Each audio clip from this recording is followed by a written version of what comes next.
HYDRA అనేది ఒకటి కొత్తగా కాన్స్టిట్యూట్ అయిన బాడీ ఒకటి. This is acronym for Hyderabad Disaster Response and Asset Protection Agency. So దీని గురించి already enough of this thing has come in the media and also in various other social media also. I think దాని it's constituted by an executive ఒక జియో ద్వారా వచ్చింది.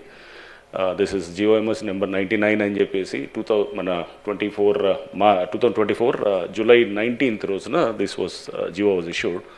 But executive resolution or an executive order తో వచ్చినది కూడా it's definitely that's also in ఒక legal ఏజెన్సీగానే ఉంటుంది. Today somebody has challenged in the High Court whether HYDRA is legal or not అనేది.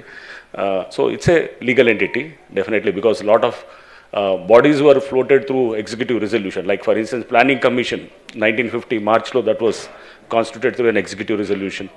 Cabinet Secretariat, Law Commission, mana state lo kuda chala bodies were constituted through okay, government order or an executive order like ACB, Vigilance Enforcement, what not, idantha untundi. So that is legal issues apart. Shortly there is an ordinance which is likely to come up probably in the next month or so. దానికి కావాల్సినటువంటి homework కూడా జరుగుతున్నది. So powers under various acts will be delegated on to Hydraa.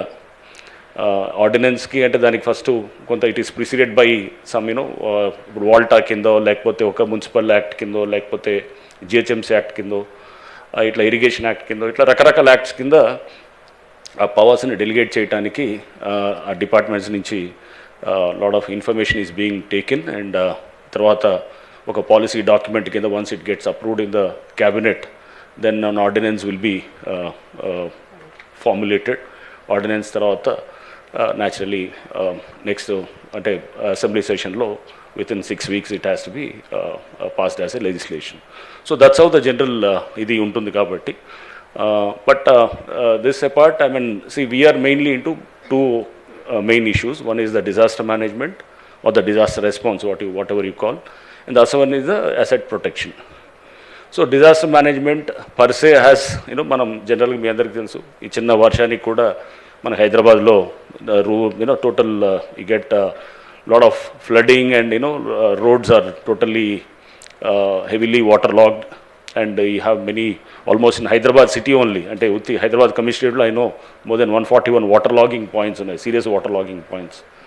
So innunai and inundated identity low-lying areas, almost around 343 areas unnai anamata matram manaki GHMC area. So much of inundation and so much of waterlogging. Yenni undi deento a lot of traffic issues and the whole city goes for a toss. ఇదంతా కూడా మనం చూస్తూ ఉన్నాం, చాలా రోజుల నుంచి కూడా చూస్తూ ఇష్యూస్ అన్నీ ఉంటే దీని నుంచి government has now come out with this creation of this particular institution called HYDRAA precisely to address the aspects of disaster management and also asset protection. Asset protection is we take care of assets like public assets, government assets like number 1 is the lakes, 2 is nalas and government lands, parks. And even in the layouts also, we have a lot of public spaces, right, which are meant for public use, like probably some common facilities like buildings or like a clubhouse or whatever, some school kosam earmark chesina place, or roads untai, and even traffic related encroachments also. These are all within our domain actually. So idantha kuda we, as it is as per the GO, we are now we do not issue any notices. So let this be very clear. Hydra notice ఇచ్చింది అని చెప్పి వస్తుంటుంది, ఎక్కడ కూడా మేము notice ఎక్కడ ఉండదు. So we are more of we assist the local authorities like municipalities, అక్కడ ఉన్నటువంటి ఇరిగేషన్ వాళ్ళు కానీ లేకపోతే రెవెన్యూ వాళ్ళు కానీ ఇంకా ఇతర అందరు ఏజెన్సీస్కి we assist them. అసిస్ట్ చేసి we do the it's more like సిటీలో మీరు చూస్తుంటారు టాస్క్ ఫోర్స్ అని ఉంటుంది.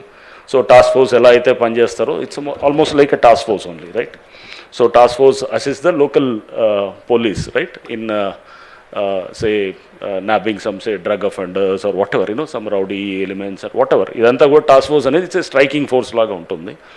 Or more like meer inka konta anti-Naxal operations lo you must have heard of an institution called Greyhounds. So Greyhounds kuda this is also a striking force. They do an operation and adayin tarvata then the local authorities they have to take care of the what not the normal formalities and all those things, right? It's more like, striking task force lot of thing where you have to actually act, and it's more like, you have to deliver and you have to show the, it's task oriented action ఉంటుంది. So that is the clear mandate of Hydra, and that was the reason why CM garu, in fact, he wanted these issues of, ఒక చిన్న వర్షానికి వస్తే కూడా మనకు మొత్తం city అంతా అతలకుతలం అయిపోవటము, మొత్తము ట్రాఫిక్ అంతా పోయి జనాలంతా రోడ్ల మీద మొత్తం జామ్ అయిపోవటము, ఆర్ లేకపోతే మొత్తం ఏరియాస్ అంతా సబ్మర్జ్ అయిపోవటము, ఆర్ లేకపోతే కనుక మనం చూస్తే కనుక వాటర్ అనేది పెద్ద సీరియస్ ప్రాబ్లం అవుతున్నది. సో ఇప్పుడు మనం వాటర్ అనేది మీ అందరికీ తెలుసు, మనం ఎక్కడో సరే గోదావరి నుంచో లేదా కృష్ణా నుంచో తీసుకుంటాం కానీ, but imagine a situation where suppose ఒకవేళ ఆ ఇయర్ డ్రాట్ ఉందనుకోండి, ఆర్ ఇంకో ఈవెన్ మాన్సూన్ ఫెయిల్ అయిందనుకోండి, then what would be this thing, మన ground water table also it's all fast depleting, ఇదంతా ఉన్నప్పుడు. సో నార్మల్గా లేక్స్ ఈజ్ ఎ వెరీ దానికి మల్టీపర్పస్ ఉంటుంది. For every lake there are lot of దాని purpose ఏముంటుంది. First number 1 lakes are, for instance Gandipet ఉందనుకుందాం మనం. Gandipet it's a multipurpose for which that lake was done in 1920, 1908 అప్పుడు ఫ్లడ్స్ అది వచ్చినప్పుడు 1905, 1908 ఐటంలో విశ్వేశ్వరయ్య గారిని పిలిచి చేసినప్పుడు 1920 కల్లా లేక్ ఒకటి తయారు చేసి దాని నుంచి మళ్ళీ కనెక్టింగ్ అంతా కూడా మనకి ఇంటర్ కనెక్టింగ్ చాలా లేక్స్ అన్ని తయారు చేసి, లేక్ ఈజ్ మోర్ లైక్ ఒక చిన్న అంటే it's depression where you hold lot of water, అంటే ఫ్లడ్ మేనేజ్మెంట్ బేసికల్గా. Flood management